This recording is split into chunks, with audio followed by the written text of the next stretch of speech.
Okay, so yesterday I talked about the ASD's Essential 8, from cyber .gov.au and their basic framework maturity model around how you and your business can be a little bit more cyber secure. It doesn't cover everything, but it does give you a good grounding and a basic element of things to cover and talk about with your service provider. Whoever's looking after your tech, ask them about Essential 8 and how you comply. What things can you do? What can they do for you to make your business more secure? But here's the thing about all of this. It's not just impacting your business. You might say, hey, we don't need all this security. It's not a big deal. We're not concerned about it. We're willing to accept the risk. Okay? What's happening is that every other organization you work with, if you're B2B specifically, this is going to impact you even more. If you're B2G, as in business to government, it's going to have a bigger influence on your ability to actually trade.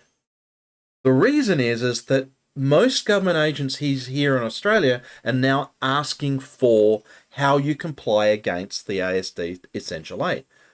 What are you doing to mitigate and reduce your risk of a cyber attack? What are you doing trying to protect both your data and the systems that you have access to, especially if you're managing the services of a government agency or another government entity?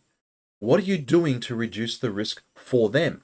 They're asking you as a third party who's working with them to provide this detail. And so a lot of people get really concerned when these questions are being asked. So let me first off say this is all new.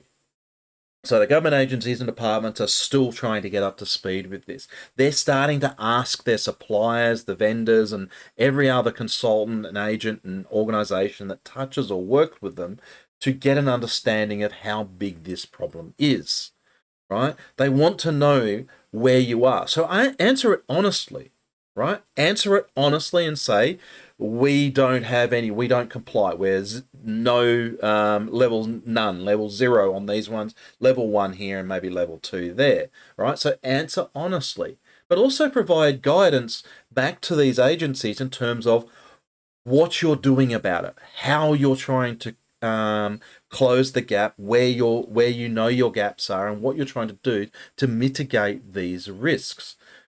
So right now they're gathering information. Before long, they may start switching it from gathering information to actively blocking your ability as an organization to work or trade with those agencies and those government entities. Government will be the first mover on this.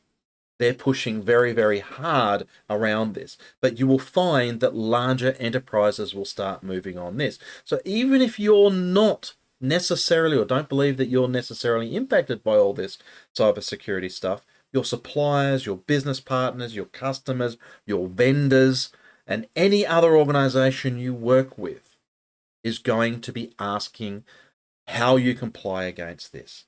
To get your head around what Essential 8 means, have a look at the policies on the cyber.gov.au website and start working towards becoming more mature with your security compliance. Try to get at least to level 1 on all of those 8 key points, and if you can, move the needle and push it even higher. But you do have to balance some of these things that are dictated within or described within the Essential 8 levels of maturity may not be appropriate for your business. It may actually hinder your ability to operate. So keep that in mind when you're going through this, and make sure you understand how you, comply with the Essential 8.